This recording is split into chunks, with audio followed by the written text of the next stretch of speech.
పరిశుద్ధ గ్రంథంలో మార్నింగ్, ఉదయము అనే అంశాన్ని గురించి, అంటే ఉదయకాలంలో దేవుడు మన జీవితాల్లో ఏమేమి చేస్తాడు అనే అంశాన్ని గురించి కొద్ది నిమిషాలు దేవుని వాక్యాన్ని మనం విందాము.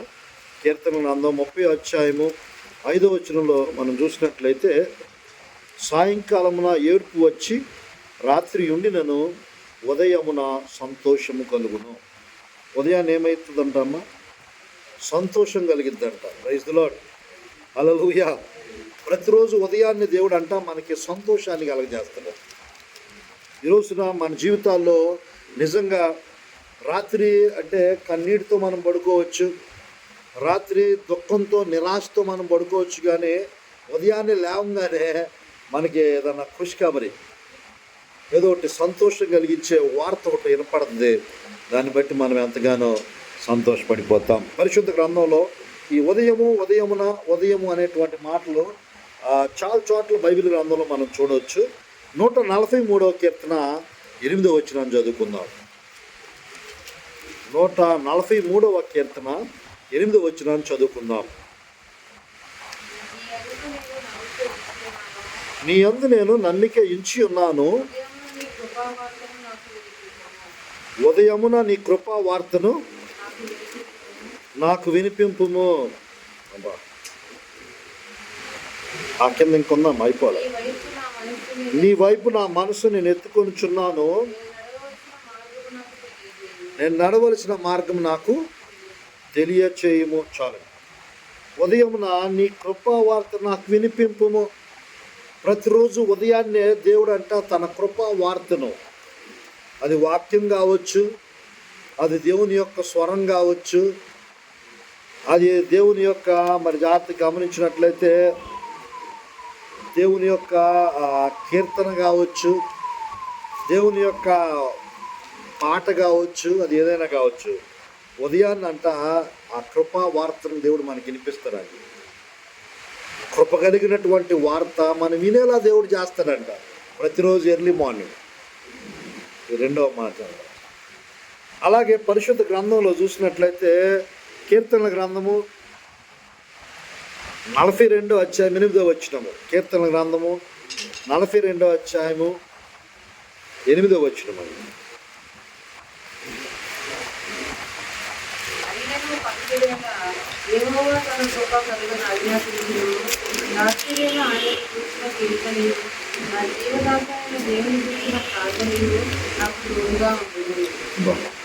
ఆయనను పగటి వేళ యెహోవా తన కృప కలగని ఆజ్ఞాపించును, రాత్రి వేళ ఆయన గూర్చిన కీర్తనయు, నా జీవనదాత అయిన దేవుని గూర్చిన ప్రార్థన నాకు తోడుగా ఉండదు.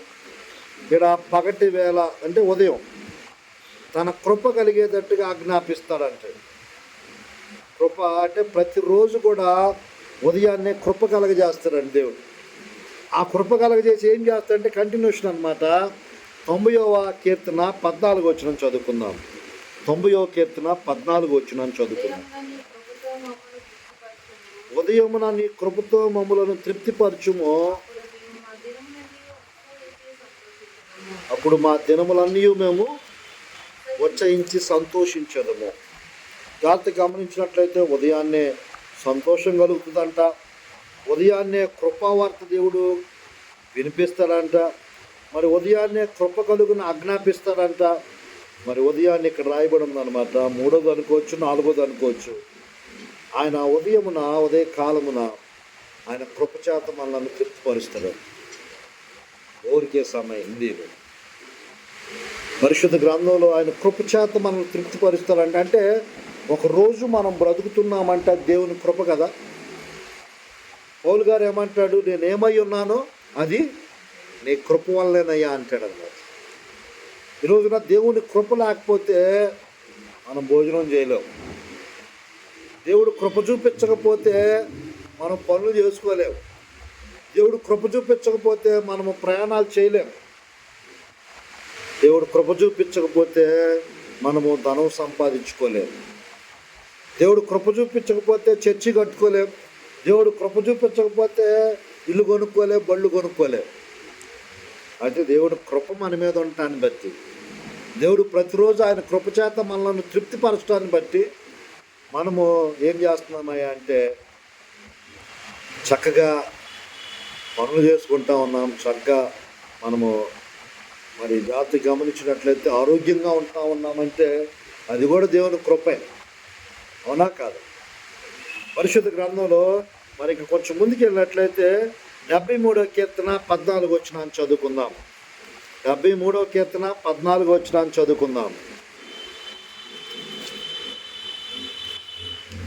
దినమంతయు నాకు బాధ కలుగుతున్నది, ప్రతి ఉదయం నాకు శిక్ష వస్తున్నది.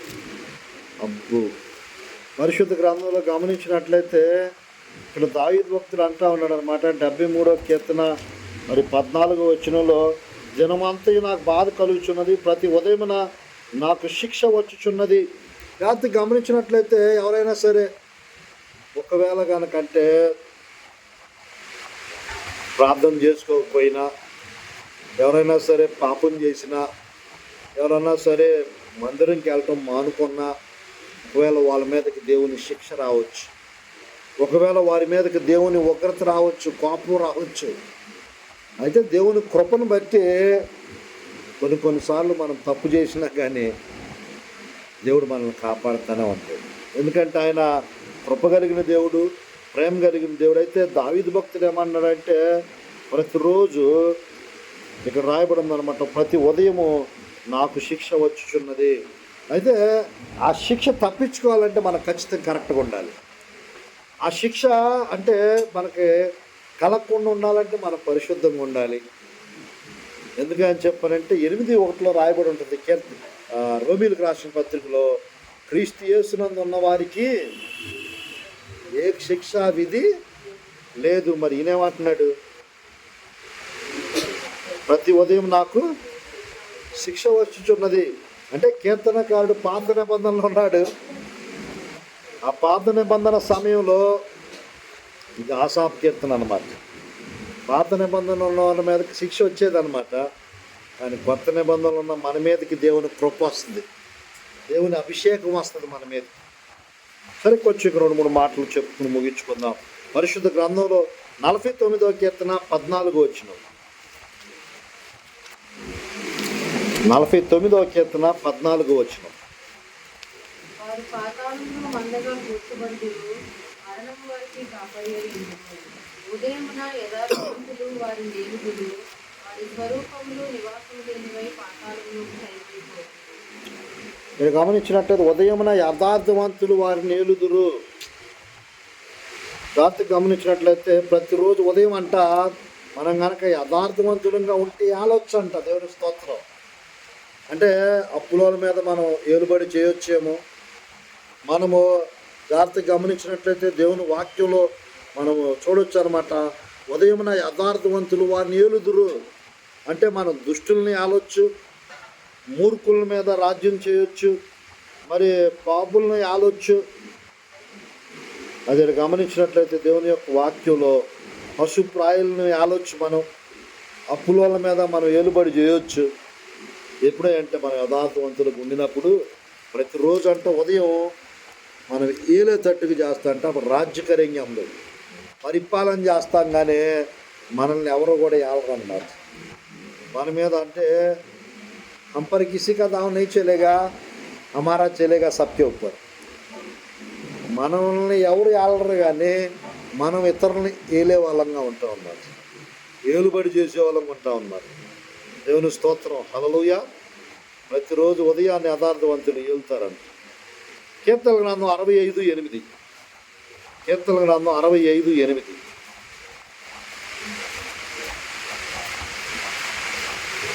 నీ శోభిత క్రీడను చూసి భూమిమంత నివాసులను భయపడుతురు, ఉదయ సాయంత్రముల ఉత్పత్తులను నీవు సంతోషభరితములుగా చేయుచున్నావు.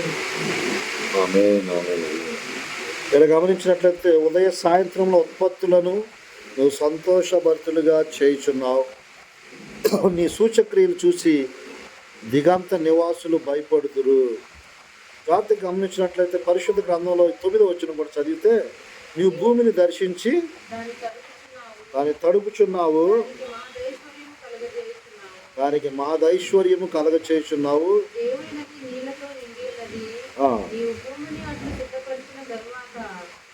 ధాన్యం దయచేస్తున్నావు.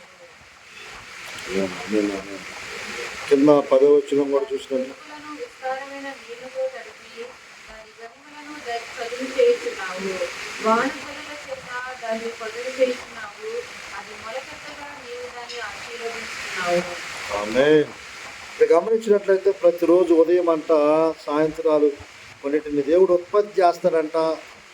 కొన్ని మన జీవితాల్లో ఉత్పన్నకరంగా సంతోషభక్తులుగా దేవుడు చేయటమే కాదు, కానీ అంటే పంట కావచ్చు, ఏదైనా కావచ్చు, ధాన్యం కావచ్చు, దాని అన్నిటిని కూడా దేవుడు ఏం చేస్తాడంటే మొలకెత్తేటట్టు చేస్తాడంట. అది మొలకెత్తగా దాన్ని ఆశీర్వదించేస్తాడు. ఎప్పుడంటే ప్రతిరోజు ఉదయం, అంటే ఉదయకాల సమయంలో దేవుడు అంట కొన్నిటిని ఉత్పత్తి చేస్తాడు, కొన్నిటిని ఆశీర్వదిస్తాడు కూడా. అది ఇక్కడ రాయబడింది అనమాట. ఇంకా పరిశుద్ధ గ్రంథంలో మనం చూస్తే 2 మాటలు చదివి ముగించుకుందాం. పరిశుద్ధ గ్రంథంలో 92వ అధ్యాయము, కీర్తన గ్రంథం 92వ అధ్యాయం 1-2 వచనాలు. యెహోవాను స్తుతించుట మంచిది, మహోన్నతుడా నీ నామమును కీర్తించుట మంచిది.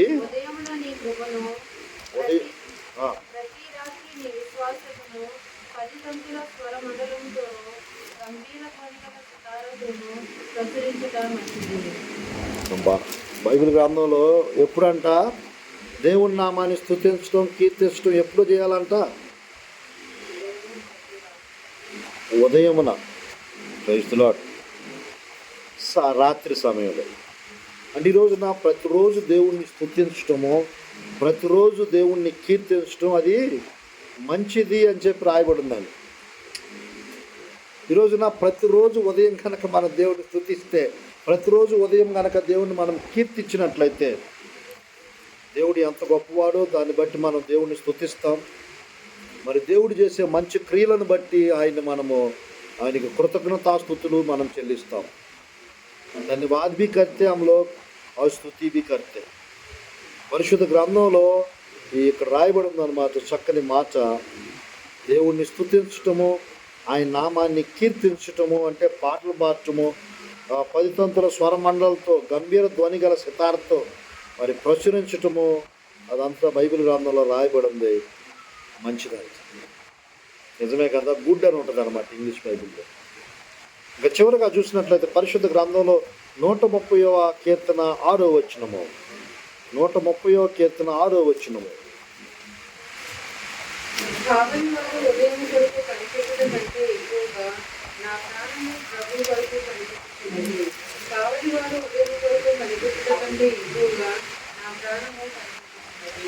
ఆమేన్, ఆమేన్, ఆమేన్.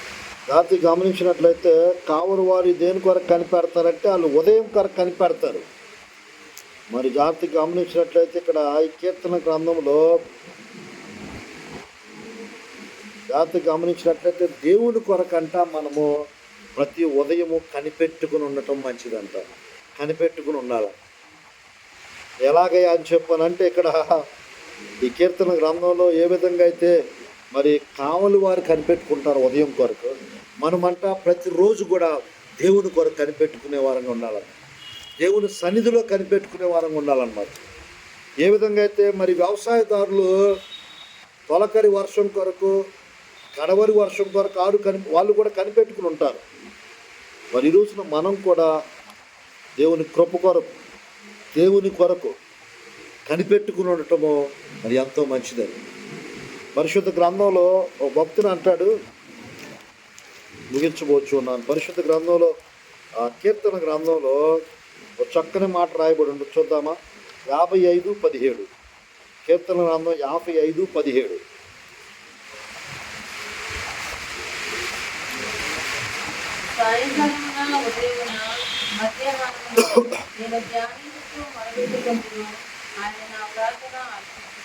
ఆమేన్, ఆమేన్, ఆమేన్. ఇక్కడ బైబిల్ గ్రంథంలో సాయంకాలమున, ఉదయమున, మధ్యాహ్నమున నేను ధ్యానించు మొరపెట్టుకుంటాను, ఆయన నా ప్రార్థన ఆలకిస్తాడు. ఈ రోజున ఉదయకాల సమయంలో మనం దేవుని వాక్యాన్ని ధ్యానించాలి.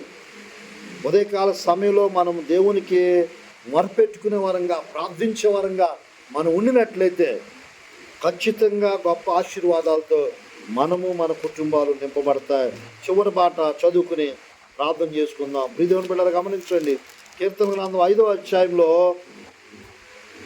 3వ వచనాన్ని చదివి వాక్యాన్ని ముగించుకుందాం. కీర్తన గ్రంథము 5వ అధ్యాయం 3వ వచనము. యెహోవా ఉదయమున నా కంఠస్వరము నీకు వినబడును. ఉదయమున నా కంఠస్వరం నీకు వినబడును. ఉదయమున నా ప్రార్థన నీ సన్నిధిని సిద్ధము చేసి కాచి ఉందును. చాలా దేవుని బిడ్డలారా గమనించండి, పరిశుద్ధ గ్రంథంలో ఎన్నిసార్లు పరిశుద్ధ గ్రంథంలో చక్కగా ఉదయమునంట దావీదు భక్తుడు అంటా ఉన్నాడు, నా కంఠస్వరం నీకు వినపడుతుంది. ఉదయం నా ప్రార్థన నీ సన్నిధి సిద్ధం చేసుకుని కాచి ఉందును అంటున్నాడు. మనం కూడా ఈ విధంగా చెప్పగలమా? మనం ఈ విధమైన సాక్ష్యాన్ని కలిగి ఉండగలమా? ఉదయమున అన్నటువంటి ఆ మాటలను తీసి ఈరోజు నేను మీతో వాక్యాన్ని పంచుకొంచు ఉన్నాను. ప్రతిరోజు కూడా మన ఉదయాన్నే ప్రార్థన చేసేవారంగా ఉండాలి.